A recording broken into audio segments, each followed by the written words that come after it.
오늘도 레전드 채널을 방문해 주셔서 대단히 감사합니다. 시원통쾌 감동 눈물 레전드 사연 바로 시작하겠습니다. 안녕하세요. 저는 아이들을 키우고 있는 대한민국 아줌마입니다. 정말 믿기지 않는 일이 저에게 생겨서 이렇게 사연을 보내게 되었습니다. 저는 시댁에서 살고 있습니다. 애 아빠가 교통사고로 크게 몸을 다쳐 일을 할 수 없는 상황이 되었어요. 정말 큰 사고였기에 수술을 11시간 동안 받고 생사를 왔다 갔다 했습니다. 원래도 형편이 좋지 않았고요. 애들 때문에 저는 일을 그만둔 상태였고 남편 혼자서 택배를 하며 돈을 벌고 있었는데 사고까지 당하니 수입이 완전 뚝 끊긴 거지요.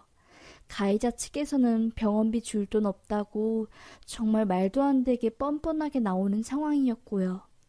할 수 없이 정말 하나 있는 그 원룸 같던 작은 집을 팔고 남편 수술비로 보탠 뒤 저희 가족은 시어머니 댁으로 들어가 살게 되었습니다.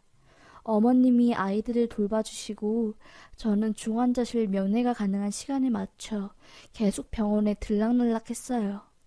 첫 번째 수술에서는 의사 선생님이 출혈량이 너무 많아 마음의 준비를 하셔야 할 것 같다고 하시더라고요. 그런데 다행히도 남편이 잘 버텨주었고 발가락을 움직이는 등 반응을 하더라고요. 하지만 첫 번째 수술이 출혈과 머리 손상 등등 급한 부분만 수술한 상태였고 2차, 3차 수술 등등 넘어야 할 문턱들이 정말로 많았습니다. 3차 수술까지 끝내고 큰 고비는 넘겼다고 생각했는데 갑자기 수술한 지 9일차 되는 새벽에 남편의 상태가 급격하게 안 좋아졌고 하루를 넘기기 힘들 것 같다는 의사 선생님이 말해 울고불고 제발 제 남편 좀 살려달라고 했지만 말도 안 되게 남편은 세상을 떠났습니다. 엄마가 울고불고 하니 아이들도 불안해 덩달아 울고 시어머님도 슬픔을 주체하지 못하시고 정말 너무나 힘들었습니다. 생각하기도 싫던 남편의 장례를 끝내고 남은 건 남편의 옷, 물건들 뿐이었죠. 그걸 하나하나 정리하며 얼마나 눈물을 많이 흘렸는지 몰라요. 앞날이 깜깜했습니다. 시어머니 댁에 얹혀 살고는 있지만 여자 혼자서 애 둘을 키워야 하는 상황이 두려웠어요. 아이 낳고 경력 단절돼서 어디서 일할 수 있을까? 라는 생각도 들었고요. 더 두려웠던 것은 시어머니와의 관계였습니다.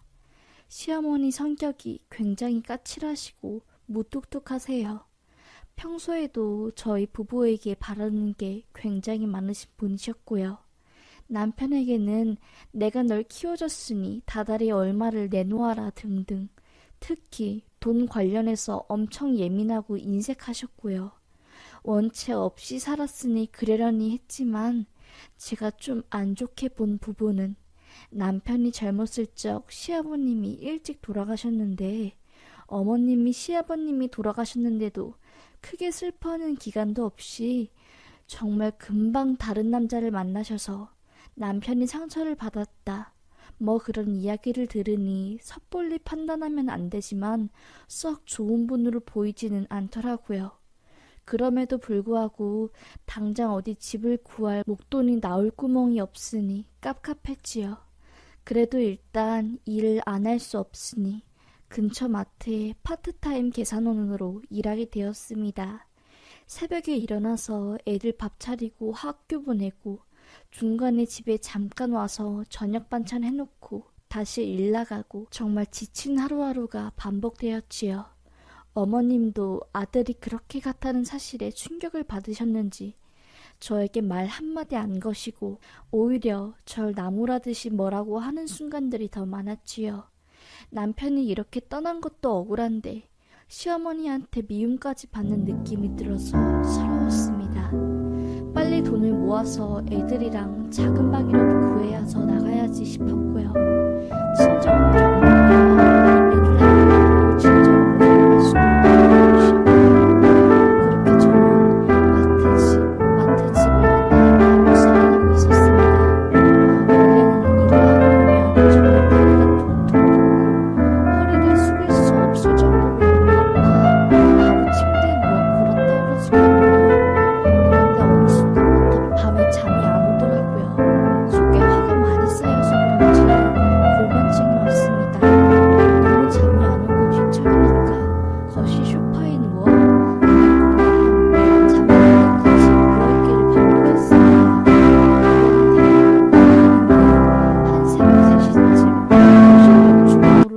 하시더라고요. 어떤 남자와 통화를 하고 있는 것 같았습니다. 항상 어머님이 통화할 때 소리를 엄청 크게 해놓으셔서 상대방 목소리가 앞에 있는 사람들한테 다 들릴 정도였고요. 그런데 어머님이 하는 대화 내용이 좀 이상했어요. 시간당 얼만 거죠? 돈은 얼마나 되죠? 좀만 참으면 되는 거죠. 다들 나이대가 어떻게 됐는지, 남자들은요? 남자들은 몇 명이나 되는지요? 등등 도통 무슨 대화인지 추측할 수 없었습니다. 그렇게 어머님은 새벽 3시쯤 집을 나가시고 아침이 되실 때까지 안 들어오셨어요. 저는 이상하다 라는 생각을 품은 채 애들 밥을 챙겨주고 다시 마트로 나갔지요. 그런데 그게 하루가 아니었습니다. 어머님은 그날 이후로도 계속 새벽 3시마다 어떤 사람과 통화를 하며 웃은 뒤 한껏 차려입고 밖을 나가셨고요. 평소에 뿌리지도 않는 진한 향수를 뿌리시면서요. 도대체 새벽에 어머님이 어딜 나가시는지, 그렇게 꾸미시고 어딜 나갔는지 너무 궁금했습니다. 그래서 퇴근 후 밤에 어머님에게 은근슬쩍 여쭤보았지요.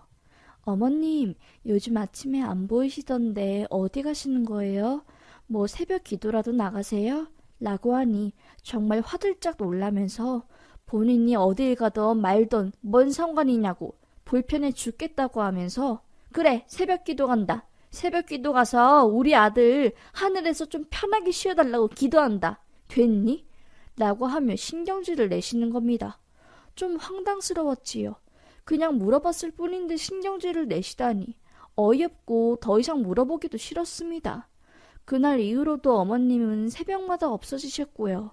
하루는 생활비가 너무너무 빠듯해 금요일 밤에 24시 매장에서 새벽 근무를 하러 나간 적이 있었습니다. 밤에 일하면 야근 수당 1.5배를 더 주었기에 저에게는 힘들었지만 꽤 쏠쏠했고 어차피 토요일날 아침은 애들이 학교를 안 가니 아침밥을 일찍 차려주지 않아도 됐었고요. 저는 밤 11시에 야간 일을 하러 나갔고 새벽 6시에 근무가 끝나는 상황이었어요. 그렇게 일을 하고 집으로 가려고 버스장으로 가는데 반대쪽 공원에서 노란 장화, 작업복을 입은 한 아줌마께서 열심히 분리수거와 청소를 하고 계시는 겁니다. 아무리 내가 일찍 일어나고 일을 해도 나보다 더 열심히 사시는 분들이 있구나 라고 생각하는데 자세히 보니 저희 시어머니인 겁니다. 턱부터 입까지 수건으로 두르셔서 잘 알아보지는 못했지만 분명히 어머님이었습니다. 저는 깜짝 놀랐어요. 정말 저희 어머니 쓰레기 치우시는 거, 밥하시는 거, 설거지 이런 거 하시는 거 정말 싫어하시는 분입니다. 손 닳는다고 고진을 하시는 거 안 좋아하시고 체면 상하거나 자존심 상하는 일은 더더욱 안 하시는 분이세요. 그래서 아무리 가난해도 남들한테 무시당할까봐 밖에서 일 절대 안 하시고 항상 있어 보이게 차려입으시고 문화센터 가시고 그러신 분이시거든요. 깜짝 놀랐습니다. 아니 어머님이 밖에 나가 청소일 하시느라 그렇게 새벽마다 나가신 건가? 라고 했죠. 집에 와서도 계속 어머님 생각이 나서 도통 집안일을 할 수가 없었습니다. 오후 2시쯤 어머님이 집에 들어오시더라고요. 약간 쾌쾌한 냄새를 풍기면서 들어오셨습니다. 향수 냄새와 쾌쾌한 냄새가 섞여 불쾌한 냄새가 났고 어머님은 바로 화장실을 가서 씻으신 후 저에게 허리가 너무 아프다며 파스를 붙여달라고 하셨고요. 저는 이 사실을 어머님에게 말할까 말까 한참을 고민하다가 그냥 모르는 척을 했습니다. 괜히 며느리가 이런 사실을 먼저 언급하면 자존심 상해하실까봐요. 그렇게 일주일이 지났으려나요? 갑자기 경찰서에서 전화 한 통이 오는 겁니다. 땡땡땡님 가족 되시냐면서요. 저는 맞다고 제가 며느리라고 말했어요. 그러자 경찰분이 정말 믿지 못할 이야기를 해주시는 겁니다. 어머님이 새벽에 공원에서 청소일을 하시다가 10대 불량 아이들이 담배 피는 모습을 보고 담배꽁초 함부로 버리지 말고 쓰레기통에 넣으라는 말씀을 하셨다가 해코지를 당해서 허리를 크게 다치셨다고. 그래서 지금 병원에 계시고 수사가 진행 중이라고 하더라고요. 저는 깜짝 놀라서 어머님이 계신 병원으로 갔습니다. 어머님은 침대에 누워 계셨고 저를 보자마자 깜짝 놀라시더라고요. 저는 어머님 괜찮으세요? 라고 물었고 어머님은 어떻게 알고 왔냐고 별일 아니라고 애써 말을 둘러대시더라고요. 저는 다 말했습니다. 사실 어머님 일주일 전에 공원에서 청소 일을 하시는 거 봤다고 그냥 모른 척 했는데 어머님 이렇게 밖에서 다치실 거면 제발 일하지 마시라고 마음이 너무 아프다고 젊은 제가 일하고 있으니까 어머님은 그냥 집에서 쉬시라고 말을 했습니다. 그러자 어머님은 미안하다고 내가 성격이 무뚝뚝하고 까칠해서 너를 많이 불편하게 한 것 같다고 아들 그렇게 죽고 나서 너가 얼마나 힘들었겠니? 너가 힘들어하고 애쓰는 게 눈에 훤히 보이는데 내가 가만히 있을 수가 있니? 자존심이고 뭐고 전부 집어 던지고 일을 하려고 했지만 그래도 평생을 남 눈치 보며 살아온 인생 차마 친구들 다 있는 동네에 낮에 일을 할 수는 없겠더라. 아무도 없는 새벽에 청소일을 하면서 목돈을 좀 모은 다음에 너랑 애들 전셋집이라도 하나 얻어주라고 했다. 변변치 않은 형편에 너네 부부한테 닥달하고 못살게 굴었던 내가 어찌나 한심한지 속상한 마음에 자꾸 너한테 모진 말만 하게 되더구나. 정말 미안하다. 정말 미안해. 쓰레기 냄새 들키기 싫어서 몸에 뿌리지도 않던 진한 향수 뿌리고 새벽에 남자 노인네들 틈에서 일 안 잘리려고 더 열심히 일하려다가 이렇게 된 것 같구나. 미안하다. 몹쓸 꼴 보여줘서 피아노 의자 안에 평생 모아둔 돈 7천이랑 청소일을 하면서 모은 1,000만 원이랑 이것저것 합치면 9천은 될 거다. 많은 돈은 아니지만 이거 가지고 애들이랑 나가서 마음 편하게 살아라. 남편 그렇게 허무하게 가고 얼마나 힘들겠니? 시어머니가 해줄 수 있는 게 이것밖에 없어서 정말 미안하다. 라고 하시는 겁니다. 저는 그것도 모르고 어머니가 새벽마다 다른 남자분들 만나러 간 줄 알고 이상한 생각만 하고 속으로 어머님 욕하고 얼마나 후회가 되는지 눈물만 나더라고요. 애 아빠가 그렇게 가버리고 세상이 정말 힘들고 어머님까지 제 마음을 몰라주는 것 같아서 정말 절망스러웠는데 어머님은 다 생각이 있으셨던 거였습니다. 그렇게 저와 어머님은 병실에 부둥켜 한참을 울었네요. 한참을 울다 보니 어머님을 밀쳤던 고등학생들과 그 부모님들이 병원으로 오셨습니다. 고등학생 3명은 어머님을 보자마자 무릎을 꿇고 죄송하다고 하더라고요. 자기네들이 그때 제정신이 아니었다. 그냥 신경 쓰지 말라고 살짝 밀친 건데 이렇게 허리가 크게 다칠 줄은 몰랐다.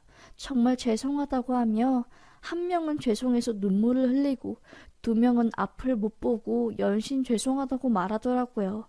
그 학생 부모님들도 무릎을 꿇으며 너무너무 죄송하다고 부모 탓이라고 애들 잘못 키운 자기네들 탓이라고 제발 용서해달라고 싹싹 빌더라고요.